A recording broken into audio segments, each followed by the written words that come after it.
punya seorang saudagar kaya yang bernama Tengku Agumansyah. Saudagar kaya itu tengah berdagang di sini. Melihat kapal saudagar kaya itu, muncul satu hasrat untuk bekerja di sana sebagai awak kapal. Ia selekasnya kembali ke tempat tinggal dan mengutarakan hasratnya kepada sang ibu. Bu, di pelabuhan ada kapal milik seorang saudagar yang begitu kaya tengah berdagang di sini. Saya menginginkan sekali untuk bekerja di kapalnya. Jika saya mujur, siapa tahu saya dapat menjadi saudagar kaya kelihatannya. Bu, izinkan saya turut berlayar dengannya.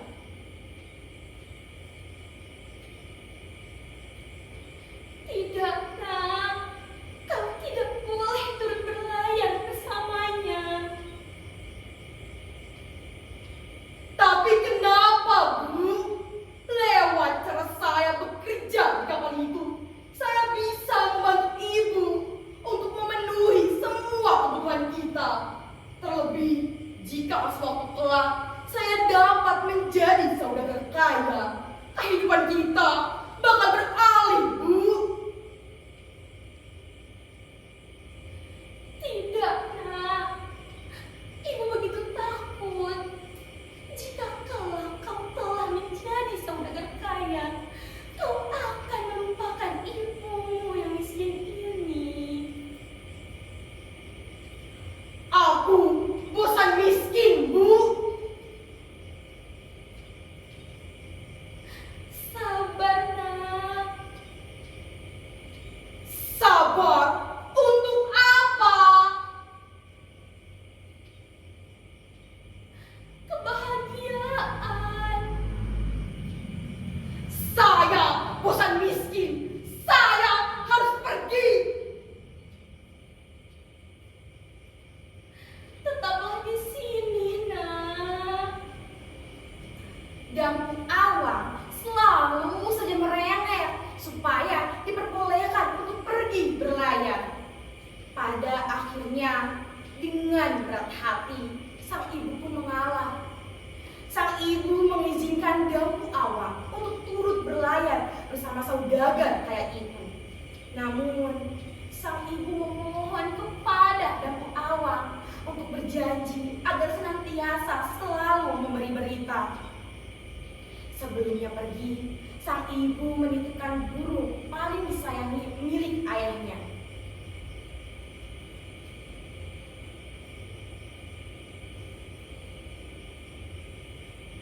Nak, jaga burung ini baik-baik. Jangan lupa untuk senantiasa memberi berita. Baik, Bu, saya tidak akan melupakan pesan ibu.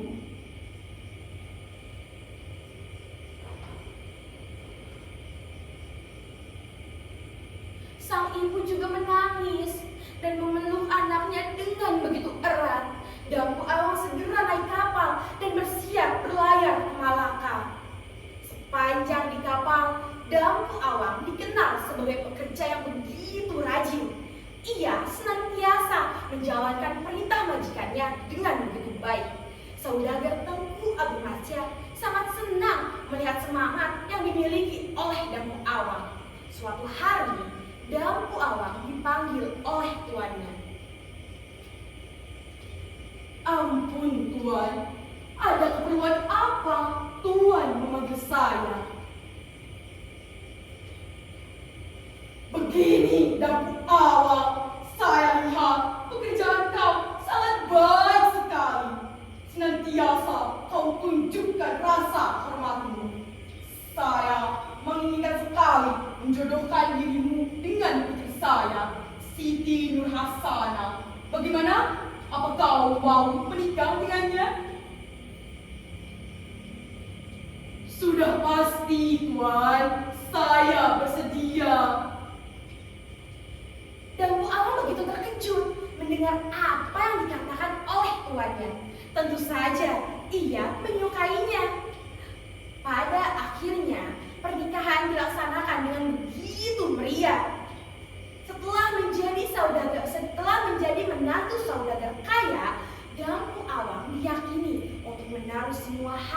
kekayaan milik mertuanya.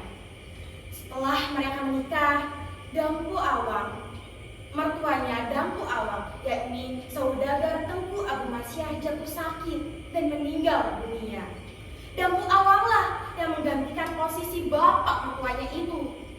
Setelah menjadi saudagar kaya, Dampu Awang melupakan ibunya.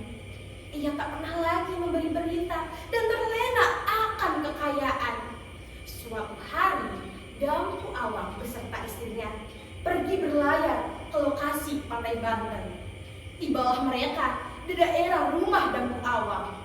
Beberapa penduduk begitu terpukau melihat kapal megah milik Dampu Awang.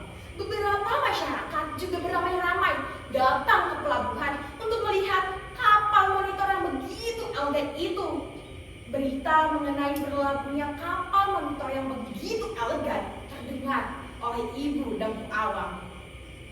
Ia yakin bahwa saudagar kaya itu adalah anaknya. Sang ibu lantas menuju ke pelabuhan untuk berjumpa dengan Dampu Awang. Setibanya di pelabuhan, sang ibu melihat Dampu Awang telah berdiri di tepi kapal dengan mengenakan pakaian yang begitu elegan.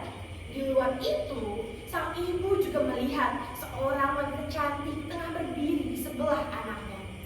Sang ibu merasa bahagia lantaran anak lelakinya telah mempunyai seorang istri. Sang ibu mendekati arah kapal anaknya. Dia lari dengan cepat, larinya sangat cepat sambil berteriak nama anaknya. Dampu! Dampu anakku! Kau telah kembali, nak! Ibu begitu merindukanmu. Dampu Awang terkejut melihat perempuan tua yang pakaiannya compang-camping dan begitu degil sekali. Setelah ia melihat muka perempuan tua yang memanggil namanya itu, ia paham bahwa perempuan tua itu adalah ibunya. Namun, Dampu Awang begitu malu untuk mengakui bahwa perempuan yang seperti pengemis itu adalah ibunya. Kang, apakah perempuan tua itu adalah ibumu? Mengapa sampai saat ini kau tak pernah bercerita jika masihlah kau mempunyai seorang ibu? Bukanlah saya, perempuan tua itu bukanlah ibuku. Ibuku telah lama mati. Ia hanya seorang perempuan tua yang kehilangan ingatan. Telah abaikanlah saja perkataannya itu. Sungguh tak utama. Sang ibu terus-menerus memanggil nama sang anak. Hai perempuan tua, diamlah. Kau bukanlah ibuku. Ibuku telah lama mati. Sang ibu begitu terkejut mendengar apa yang dikatakan oleh anaknya. Ketakutannya menjadi fakta. Hatinya seperti teriris-iris. Saat ini anak kandungnya sendiri tak mengakui dirinya sebagai ibu kandungnya. Air matanya membasahi pipi. Tanpa sadar, ia berdoa. Ya Tuhan, apakah saya salah? Jika dia bukanlah anakku, Dampu Awang, biarlah dia pergi.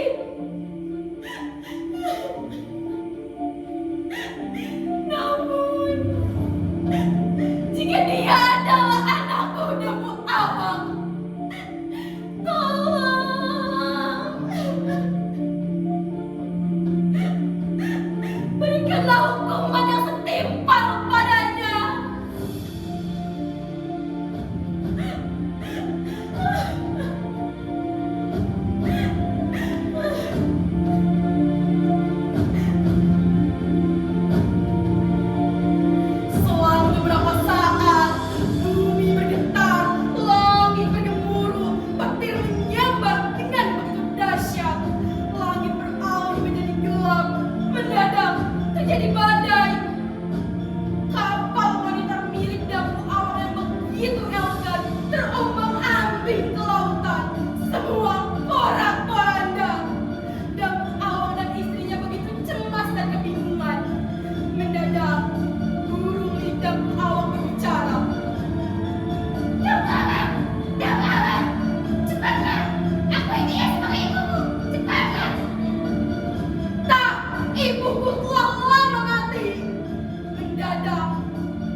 tak bisa menyelamatkan diri.